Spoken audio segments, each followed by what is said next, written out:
অনেক কথা বলবার আছে আমার। তবে সবার আগে নিরঞ্জনের কথা বলতে হবে আমাকে। নিরঞ্জন আমার বন্ধুর নাম। আর কোনো নাম ছিল কি তার? আমি জানতাম না। ওর একজন বান্ধবী ছিল, অবশ্য কিছুদিনের জন্য। সে তাকে প্রীতম বলে ডাকত। ওর বান্ধবীর নাম ছিল জয়লতা। নিরঞ্জন জয়লতার সম্পর্কে আমাকে কিছু বলেনি তেমন। জয়লতাকে কখনো কোনো চিঠি লিখেছিল কিনা সে কথাও আমাকে সে বলেনি। তবে জয়লতার চিঠি আমি দেখেছি। একটা চিঠি ছিল এরকম: প্রীতম, সময় গড়িয়ে যাচ্ছে। তুমি বলেছ এখন দুঃসময়, কিন্তু আমি জানি সব সময় সুসময় যদি কেউ ব্যবহার করতে জানে তাকে।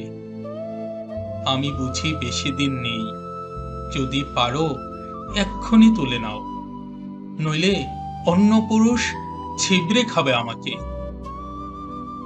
আমার ঘরে বসে সিগারেট টানতে টানতে নিরঞ্জন চিঠিটা চুপ করে এগিয়ে দিয়ে বলেছিল, বিভু, চিঠিটা পড়ুন। আমি প্রথমে পড়তে চাইনি, পরে ওইটুকু পড়ে তার দিকে তাকিয়েছিলাম। না, ওই সিগারেটের ধোঁয়ে আমি কোনো নারী প্রেমতাড়িত মানুষের ছায়া দেখিনি।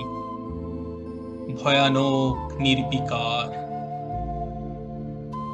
কিছু বলছেন না যে? আমি জিজ্ঞেস করেছিলাম। কি বলবো এই ব্যাপারে? কোন ব্যাপারে? এই যে জয়লতা। বাদ দিন। আমি বাদ দিয়েছিলাম।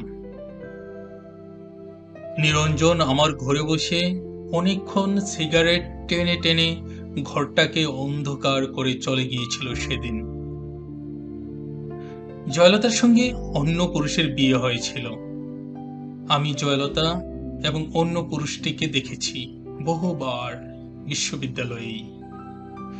জয়লতা আরো দেমাগী, আরো সুন্দরী হয়ে উঠেছিল।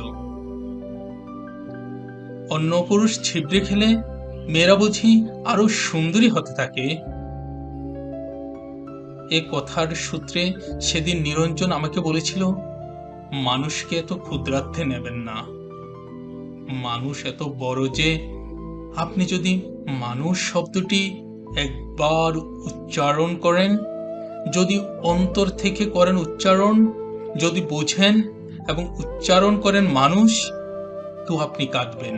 আমি মানুষের পক্ষে, মানুষের সঙ্গে এবং মানুষের জন্যে।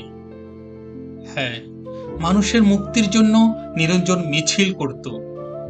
আমি শুনেছি নিরঞ্জন বলছে, তুমি দুষ্কৃতী মারো, গেরিলা তামিল মারো, এভাবে যেখানে যাকেই মারো না কেন, ইতিহাস লিখবে যে এত মানুষ মরেছে। বড়ই করুণ এবং বড়ই দুঃখজনক। শক্তির স্বপ্নে তুমি যারই মৃত্যু উল্লেখ করে উল্লাস করো না কেন, মনে রেখো মানুষই মরেছে। এই ভয়ঙ্কর সত্য কথা নিরঞ্জন বলেছিল। মিছিলে হাত উঠিয়ে বলেছিল, এভাবে মানুষ মারা চলবে না, মানুষকে বাঁচতে দাও। নিরঞ্জন আমার বন্ধু। নিরঞ্জন বাঁচেনি। তার উদ্যত হাতে লেগেছিল মানুষের হাতে বানানো বন্দুকের গুলি। বুকেও লেগেছিল, যেখান থেকে মানুষ শব্দটি বড় পবিত্রতায় বেরিয়ে আসত। সে লাশ, আমার বন্ধু নিরঞ্জনের লাশ।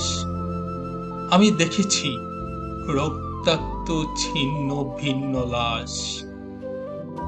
মানুষ কাঁধে করে তাকে বয়ে এনেছিল মানুষের কাছে।